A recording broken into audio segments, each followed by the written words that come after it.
Most parents want to help their children through all the stages of life, from young infant to curious child through to independent adult. It's the teenage years which many parents really struggle with. Parents have to put up with rudeness and friendliness and perplexing, almost alien behaviour. Shouting at a teenager in frustration or even telling them to shape up in a constructive manner will usually make matters worse. Inattention in teens can lead to problems in personal development and cause long-term, deeply ingrained emotional problems into adulthood. In years gone by, in a simpler age, people historically became adults at 21. Recent important work in the field of adolescent neurology suggests that there may have been some sort of real logic to this, in that the brain, neurologically, is only fully developed in most of us by around the age of 21.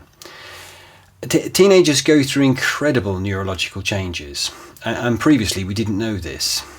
This is all mixed up with self-discovery as well. Young people are really working hard to discover who they are and how they fit in, trying to form their way forward. It's incredibly confusing for the young person involved and often very upsetting, but they need to go through this independently, to do it autonomously, ideally with careful parental support. This support doesn't necessarily mean giving advice or giving solution. This support needs to be available, but only when requested, and when the support is offered, it needs to be empathic. If self is very important to teenagers, social self is massive to teenagers. So what is he doing? Who's he doing it with? What music is she listening to? What clothes are they wearing? What phone have they got? Who are they blocking on Facebook? Are they all having sex? Do I look good, bad, fat, thin, tarty, sexy? Am I clever? Am I stupid? Will anyone ever fall in love with me? And so on. And so on. So I suppose the steadying down element does arrive eventually, but often by that time a lot of parent-child relationships have degenerated. Yeah, and it's very, very difficult to drag it back. And unfortunately, there's even more. On top of the neurological changes, teenagers also have surging hormones that do have an influence upon mood swings and behaviour. But the hormonal and neurological developments are separate. Although, if you've ever tried to reason with a distraught teenager, it might be hard to detect the dividing line. In my opinion, today's young people have far greater pressures to deal with than their predecessors had when they negotiate this important child to adult stage of their life.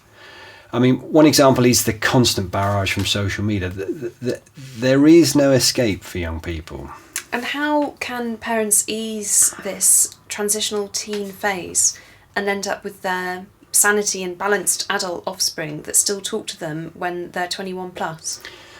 Well, many loving and well-intended parents unintentionally fail their children during these teenage years. It's true that the lack of appropriate support for an adolescent going through this self-learning process can nurture lifelong psychological issues for the teenager.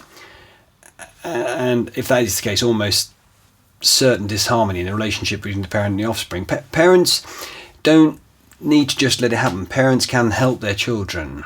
I've helped young people, parents and family groups negotiate this difficult and yet crucial period of their lives.